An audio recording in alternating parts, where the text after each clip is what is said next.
April. You want your car keys back, don't you?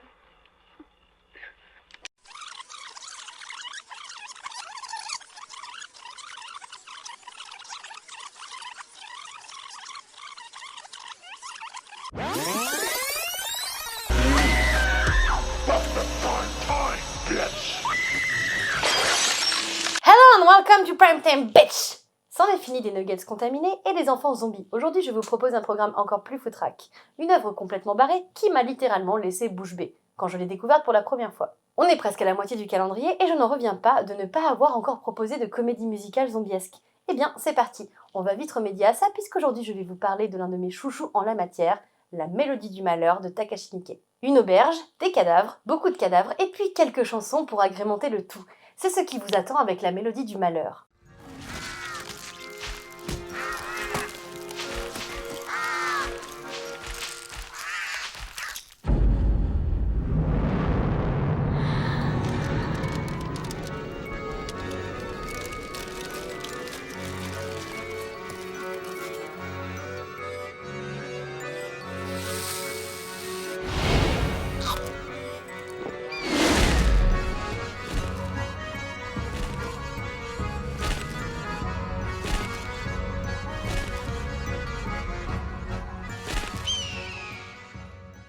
Remake du film sud-coréen The Quiet Family, La Mélodie du Malheur est une perle rare, un long métrage de l'improbable, qui oscille entre les genres comme il oscille entre les médiums, pour notre plus grand plaisir.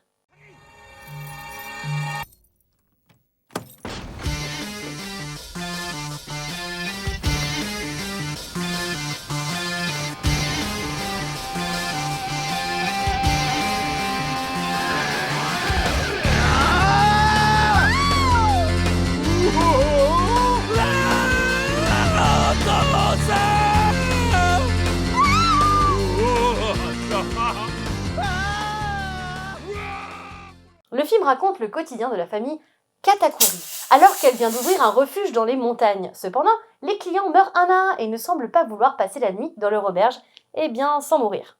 Mais pas de panique puisque les Katakuri décident de dissimuler les corps en les enterrant dans leur jardin.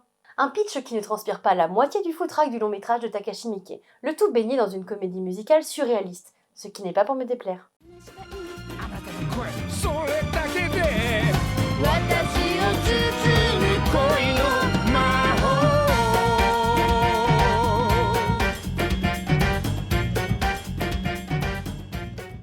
La Mélodie du Malheur nous embarque dans son monde tiré de la Mélodie du Bonheur, dont il reprendra l'affiche à sa manière. Des comédies musicales feel-good, mais aussi et surtout dans un monde empreint de comédie noire, le tout entrecoupé de nombreuses expérimentations du réalisateur. Ici, Takashi Miike nous façonne un univers digne des contes les plus macabres, et pourtant une certaine niaiserie découle de son film. Attention, je ne dis pas ça dans un sens péjoratif.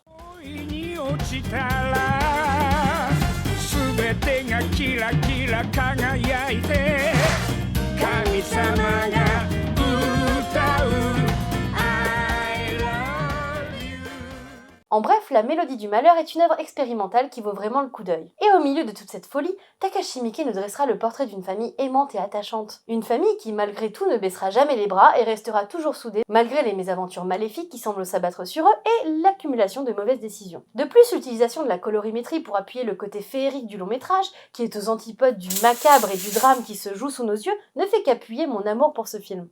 Réussir à mêler l'horreur et la comédie musicale n'est pas une chose aisée, mais Takashi Miike lui réussit avec brio à osciller entre mes deux genres favoris. Au programme, une comédie musicale familiale aux couleurs chatoyantes et puis des zombies.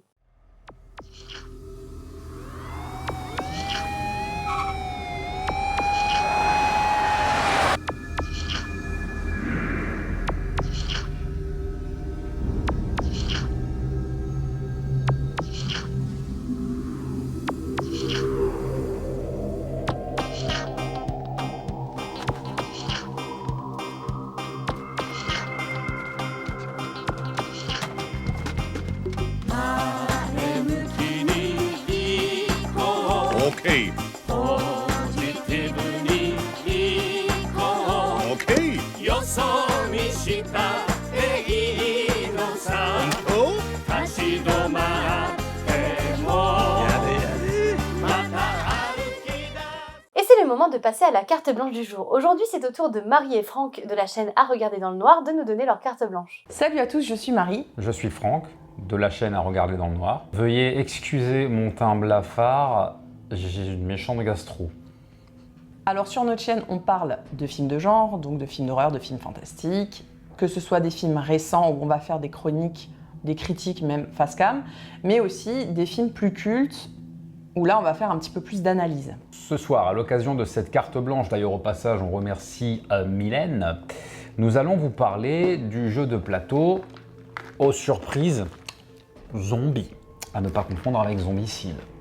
C'est pas la même chose. Le but du jeu, il est assez simple, ça va être de buter du zombie et ou d'arriver à l'héliport afin de s'enfuir d'une ville infestée.